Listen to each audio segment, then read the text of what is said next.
Allô, allô, ici Pierre le Messager. Voilà.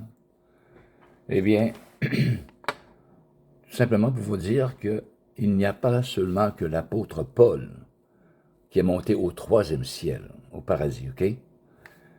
Mais il y a au moins un Québécois qui est monté au troisième ciel également. En cette année 2024, je crois. Anyway.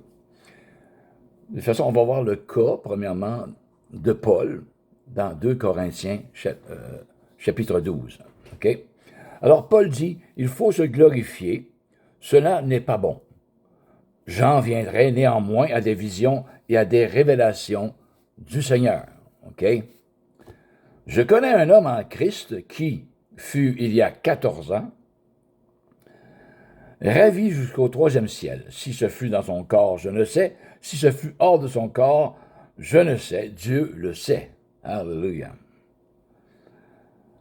Et je sais que cet homme, si ce fut dans son corps ou sans son corps, je ne sais, Dieu le sait, fut enlevé dans le paradis et qu'il entendit des paroles ineffables qu'il n'est pas permis à un homme d'exprimer. Je me glorifierai d'un tel homme, mais de moi-même, je ne me glorifierai pas, sinon de mes infirmités. Si je voulais me glorifier, je ne serais pas un insensé, car je dirais la vérité. Mais je m'en abstiens, afin que personne n'ait à mon sujet une opinion supérieure à ce qu'il entend ou à ce qu'il voit de moi. Vous voyez, l'humilité de l'apôtre Paul, ça y a pris même 14 ans avant de révéler ces choses-là. Et même, il ne se nomme même pas. Il dit, j'ai connu un homme il y a 14 ans, alléluia.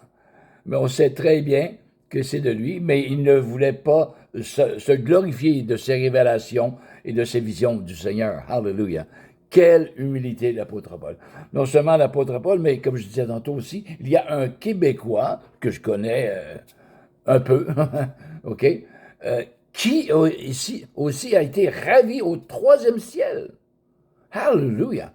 Mais il ne dit pas s'il était dans son corps ou pas. Là, anyway, mais je vais vous laisser entendre ces paroles de lui-même. OK? Alors, un instant. Alors, c'est lui-même qui va le dire. C'est pas moi, là. Je ne mens point. OK? On écoute bien.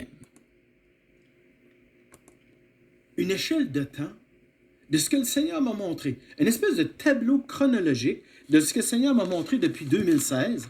Car depuis 2016, il me parle des temps de la fin. En 2016, il me dit à ce moment-là, ça va débuter en 2020. Et 2 jours avant 2020, le 29 décembre 2019. Très précis. Le Seigneur, je vous le dis, je l'ai déjà expliqué dans la vidéo 1, le Seigneur m'a amené au troisième ciel. J'ai été en présence du trône de Dieu. Oh là là. Avec Christ à côté de moi. Oh. Et il m'a expliqué ce qui se déroulerait de 2020 à 2030. Si je trace une ligne... Vous voyez que ça ne sort pas de moi-même. Vous l'avez entendu lui-même. Hallelujah. Mais il ne précise pas s'il était avec son corps ou sans son corps. Hallelujah. Faites attention. Soyez bénis. C'était Pierre le Messager. Sachez une seule chose, c'est que je vous aime et Dieu également vous aime. Hallelujah. Amen et Amen.